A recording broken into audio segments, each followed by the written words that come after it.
नमस्कार. आज आपण एका अशा महत्वाच्या दिवसाविषयी बोलणार आहोत.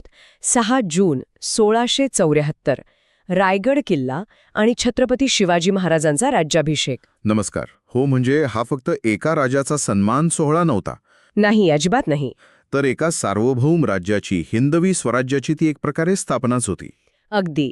शिवाजी महाराजांचा तो प्रवास एका जागीरदाराच्या मुलापासून ते छत्रपतींपर्यंतचा खराच थक्क करणारा आहे. निश्चितच. आणि तेव्हाची परिस्थिती बघा ना, म्हणजे मुघल होते, आदिलशाही होती, मोठमोठ्या सत्ता. बरोबर. अशा वेळी फक्त लढाई जिंकून चालणार नव्हतं. स्वतःला फक्त एक, काय म्हणतात त्याला, बंडखोर सरदार म्हणून ओळख मिळवणं पुरेसं नव्हतं. त्यांना एक कायदेशीर मान्यता हवी होती. अगदी. एक सार्वभौम राजा म्हणून मान्यता, मराठा अस्मितेला एकसंध करणं आणि प्रस्थापित सत्तांना आव्हान देणं, या सगळ्यासाठी तो औपचारिक राज्याभिषेक गरजेचा होता, खूप गरजेचा. या घटनेमागचे बारकावे समजून घेण्यासाठी आम्ही first post, Wikipedia, Bharat articles, times of India, Sabrang India अशा विविध स्रोतांचा अभ्यास केला आहे. याच माहितीच्या आधारावर आपण आज चर्चा करणार आहोत. सुरुवात आपण त्या जागेपासून करूया का? रायगड. काय विशेष होते या किल्ल्याबद्दल? रायगडची निवड ती खूप विचारपूर्वक केलेली होती. म्हणजे बघा, सह्याद्रीच्या उंच कड्यांवरचा किल्ला, नैसर्गिक संरक्षण होतंच, हो, आणि मोक्याच्या ठिकाणी. महाराजांनी तो जिंकला आणि त्याची पुनर्बांधणी केली. युरोपियन लोक तर त्याला पूर्वेकडील जेब्राल्टर म्हणायचे, इतका तो अभेद्य होता. अच्छा. आणि 1680 पर्यंत, म्हणजे महाराजांच्या निधनापर्यंत, ती स्वराज्याची राजधानी होती. आज जरी तिथे अवशेष असले, समाधी असली, तरी त्याचं तेव्हाचं महत्त्व खूप मोठं होतं. याच रायगडावर मग तो भव्य सोहळा झाला आणि त्यासाठी काशीहून खास गागा भट्ट यांना बोलवण्यात आलं होतं असं वाचलंय. त्यांची काय भूमिका होती नेमकी? हो, गागा भट्ट. ते त्या काळातले मोठे विद्वान मानले जायचे. त्यांनी वैदिक परंपरेनुसार शिवाजी महाराजांना क्षत्रिय म्हणून मान्यता दिली आणि त्यांना मेवाडच्या सिसोदिया राजपूत घराण्याशी जोडलं.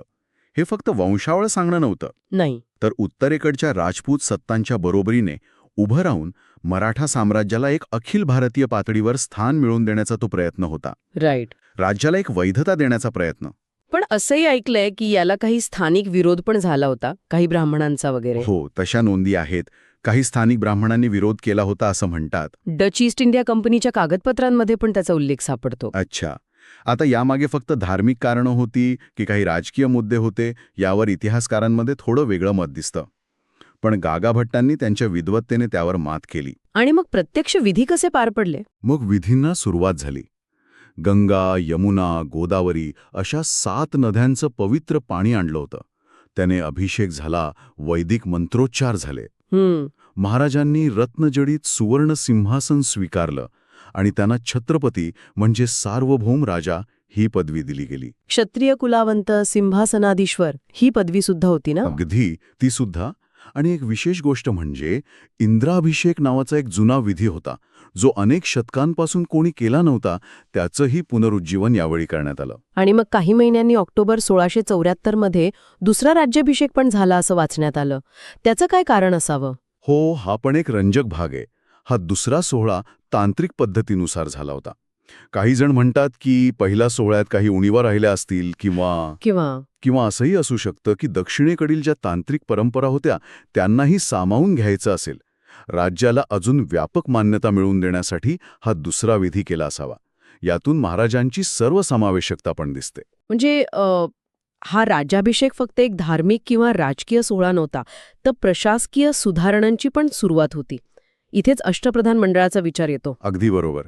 अष्टप्रधान मंडळ हे म्हणजे फक्त 8 मंत्र्यांची नियुक्ती नव्हती, नाही, तर एका सुनियोजित प्रशासनाची ती एक रचना होती. पेशवा, अमात्य, सेनापती, सुमंत, सचिव, मंत्री, न्यायाधीश आणि पंडितराव असे 8 प्रधान.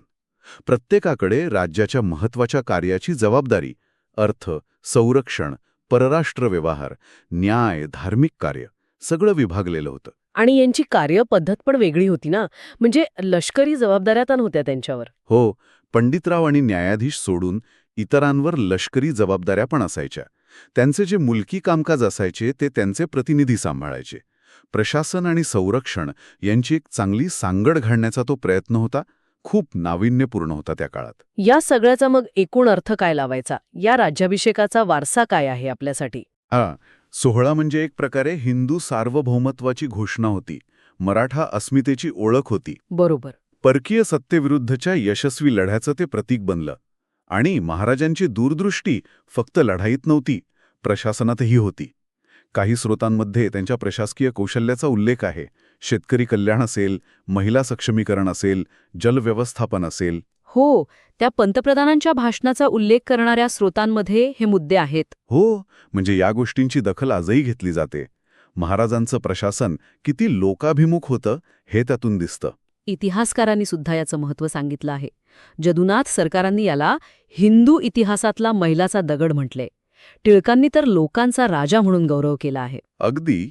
आणि ही प्रेरणा फक्त इतिहासापुरती नाहीये. नंतर स्वातंत्र्य लढ्यातही महाराज अनेकांसाठी स्फूर्तिस्थान होते.